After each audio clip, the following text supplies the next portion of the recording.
বাজেটের বিষয়ে আমি কিছু বলতে চাই। আমি এই ফিল্ডে ৪৫ বছর চাকরি করেছি। ১৯৮৪ সালে আমি আন্তর্জাতিক মুদ্রা তহবিলে চাকরি শুরু করি এবং শেষ করি আন্তর্জাতিক মুদ্রা তহবিলের উপদেষ্টা হিসাবে কম্বোডিয়ার অর্থমন্ত্রীর। তো এইটা একটা বাজেট। প্রথম কথা হলো যে এটা খুব কঠিন পরিস্থিতিতে আমাদের মাননীয় মন্ত্রী তৈরি করেছেন।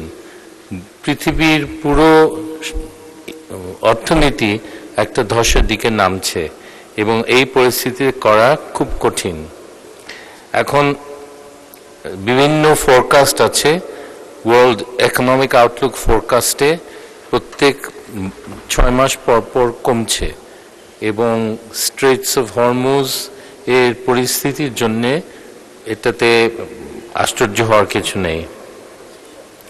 প্রথম কথা আমি বলতে চাচ্ছিলাম যে একটা স্ট্যাটিস্টিক্সের একটা হায়ারার্কি আছে, একটা বেশি রিলায়েবল, একটা কম রিলায়েবল।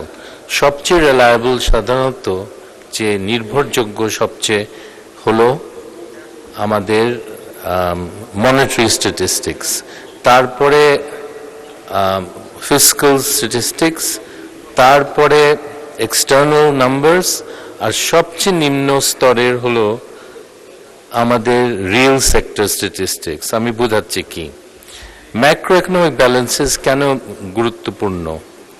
প্রথমে আপনাদেরকে বলতে চাই যে আমাদের ম্যাক্রো ইকোনমিক ব্যালেন্সগুলি রাখা মানে একটা সামঞ্জস্য রাখাটা খুব গুরুত্বপূর্ণ। এটা আমাদের দেশের অর্থনৈতিক ভবিষ্যতের জন্য এটা করা দরকার। প্রথমে আমি ডেট নিয়ে আলাপ করতে চাই। আমাদের ডেট লেভেলস খুব বেশি না, 40%। আমাদের ডেট সার্ভিস 20। ডেট নিয়ে আমি কিছু বলতে চাই না, শুধু বলতে চাই যে ডেট কমার্শিয়াল ইন্টারন্যাশনাল ডেটের দিকে যাওয়াটা বোকামি হবে। আমরা সব সময় আন্তর্জাতিক বিভিন্ন সংস্থার ডেটের দিকে যাই। কি কারণে? কারণ শোধ করার সময় সীমা অনেক বেশি এবং ডেটের রেটও খুব কম, 0.5%, 1%। এখন এই বাকি আমার কথাগুলি আমি একটা সার্টেন ফরম্যাটে ফেলবো। শুরু করব রিয়েল সেক্টর দিয়ে। প্রথমে আমাদের মুদ্রাস্ফীতি। এখন মুদ্রাস্ফীতি আপনারা ভাবছেন যে এটা শুধু একটা পৃথক একটা ইস্যু। নো, মুদ্রাস্ফীতি সব কিছুর সাথে জড়িত।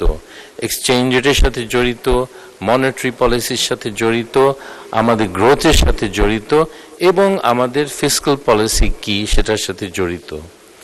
তো মুদ্রাস্ফীতির খুব বেশি বড় একটা সমস্যা নাই, কিন্তু একটা জিনিস আপনাদেরকে বলি, মুদ্রাস্ফীতি কম রাখাটা শ্রেয় এই কারণে যে আমাদের এক্সচেঞ্জ রেট এর যে প্রত্যেক বছরে যে কমে, এর কারণটা হলো যে আমাদের ট্রেডিং পার্টনার্সের মুদ্রাস্ফীতির গড়ে মুদ্রাস্ফীতির সাথে আমাদের মুদ্রাস্ফীতির তফাৎটা উপরে সবকিছু নির্ভর করে।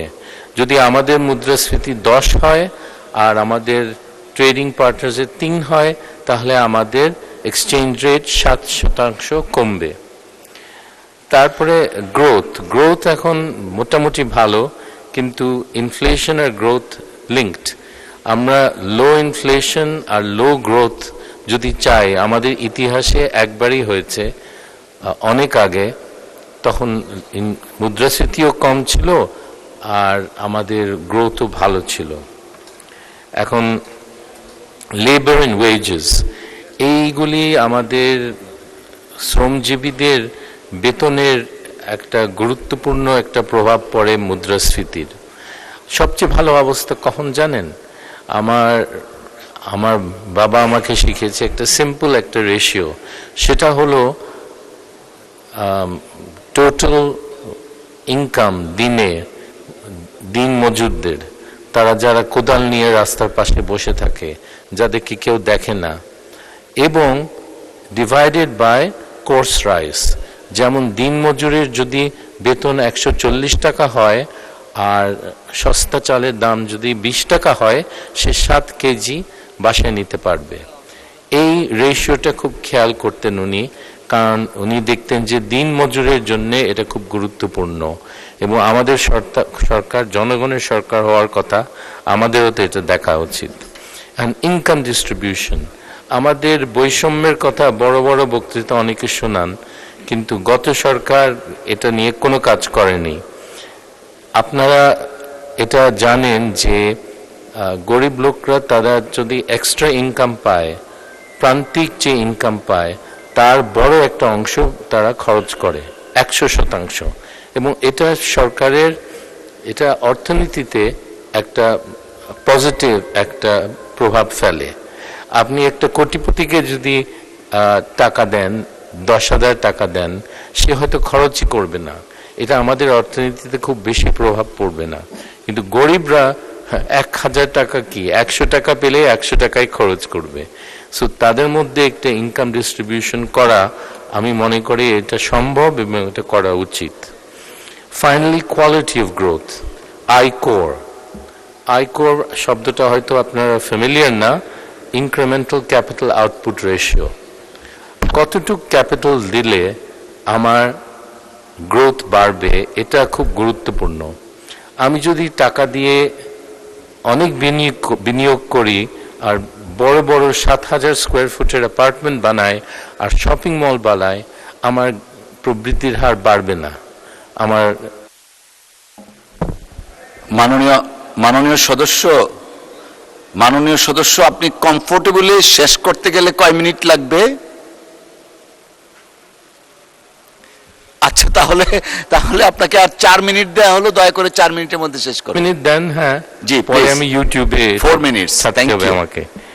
আর সেই জন্যে এই আয়করটা আপনারা যদি ফ্যাক্টরি তৈরি করেন বিনিয়োগ হিসাবে, তখন আপনার প্রবৃদ্ধির হার বাড়বে। আর আপনি যদি শপিং মল তৈরি করেন, এটাতে বাড়বে না। আর এই জিনিসটা আমাদের খেয়াল করা উচিত। বিভিন্ন টাইপের বিনিয়োগের ভ্যালিউ, মনিটারি সেক্টর, যে growth rate, monetary growth rate, এগুলি খুব গুরুত্বপূর্ণ। এগুলোর সাথে মুদ্রাস্ফীতি জড়িত, কিন্তু দ্বিতীয় ইস্যুটা এবং ইন্টারেস্ট রেট জড়িত। এখন বাংলাদেশের ব্যাংকিং সিস্টেম এফিসিয়েন্সি খুব লো, কারণ আমরা টাকা নিই জনগণ থেকে 5%-এ, আর আমরা যখন তারা লোন নিতে আসে, একটা সৎ ব্যবসায়ী লোন নিতে আসে, তাকে আমরা 14 বা 16% বলি। সো এই জন্যে আমাদের ব্যাংকিং সেক্টর এফিশিয়েন্ট না। একটা ব্যাংকিং সেক্টর এফিশিয়েন্ট হলে যেই রেটে লোক টাকা নিয়ে আসে, সেই একই কাছাকাছি রেটে, ধরো 4 আর 6-এর মধ্যে ইন্টারেস্ট রেটগুলি থাকা উচিত। আর ফাইনালি সবচেয়ে গুরুত্বপূর্ণ হলো যে আমাদের সৎ ব্যবসায়ীগুলোর লোন পাচ্ছে না। সবচেয়ে গুরুত্বপূর্ণ হলো যে আমাদের ডিফল্ট সিস্টেম, ব্যাংকিংয়ের ডিফল্টের যে ডেফিনিশন, এটা আমরা পাল্টে দিয়েছি। আগে ছিল 90 দিনে লোকে ডিফল্ট বলতো, 90 দিন কোনো সুদ না দিলে সেটা ডিফল্টেড। কিন্তু এখন আমরা 1 বছর পরে কোনো সুদ না দিলে ওটাকে ডিফল্ট বলি। আর আমাদের রেট কত এটা পরে বলবো, কিন্তু আমি সব দেশে যে 35 দেশে কাজ করেছি, আমরা ঘাবড়ায় যেতাম 6-এর বেশি হলে। বাংলাদেশের রেট হলো 61, এই ফলস ডেফিনিশনে 61, মানে the banking system is totally short. এবং এটাতে করা কোনো পদক্ষেপ সরকার না নিলে এরকমই থাকবে, এবং অর্থনীতি অগ্রগতি আপনি আশা করাটা আপনাদের ভুল।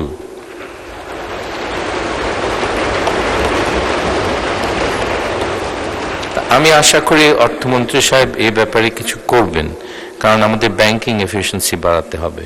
Finally fiscal issues, deficit level আমাদের খুব বেশি না, 3-4%, কিন্তু একটা মিথ্যা পরিসংখ্যানের উপরে এটা ভিত্তি করে এই ডেফিসিট লেভেল তৈরি করা হয়েছে। সেটা হলো আমাদের রাজস্বের রেট। রাজস্বের রেট গত 15 বছরে 80 84 উপরে কোনোদিন যায়নি, এক বছরে 70 ছিল। সো আমরা বাজেট করি হাই রাজস্ব রেটে, কিন্তু আসলে এটা হয় না, এবং এটা প্রত্যেক বছরে হয় না। প্রত্যেক বছরে হয় না তো এটা একটা আন্দাজ করা উচিত। আর তখন শেষ মুহূর্তে আমাদের মহামান্য মন্ত্রীকে ফাইন্যান্সিং করতে হবে, এবং 3 সোর্স থেকে তাকে ফাইন্যান্সিং করতে হবে। একটা হলো নন ব্যাংক প্রাইভেট, আরেকটা হলো ব্যাংক দেশি, আরেকটা হলো বিদেশি। সবচেয়ে ডেঞ্জারাস অফকোর্স বিদেশিটা, কিন্তু সবচেয়ে মুদ্রাস্ফীতি বাড়বে সবচেয়ে প্রথম দুইটাতে, ব্যাংক বরোয়িংয়ে। এখন আরেকটা ইস্যু আছে ফিসকালে, কোয়ালিটি অফ এক্সপেন্ডিচার। টাকা খরচ হয় কিন্তু কাজ হয় না। তাহলে আমাদেরকে এই ব্যাপারে কিছু একটা পদক্ষেপ নিতে হবে, আমাদের সরকার সেটা নেয়নি। ফাইনালি আমি জাস্ট কনগ্রাচুলেট করতে চাই আমাদের মন্ত্রীকে, যে মহামান্য মন্ত্রীকে,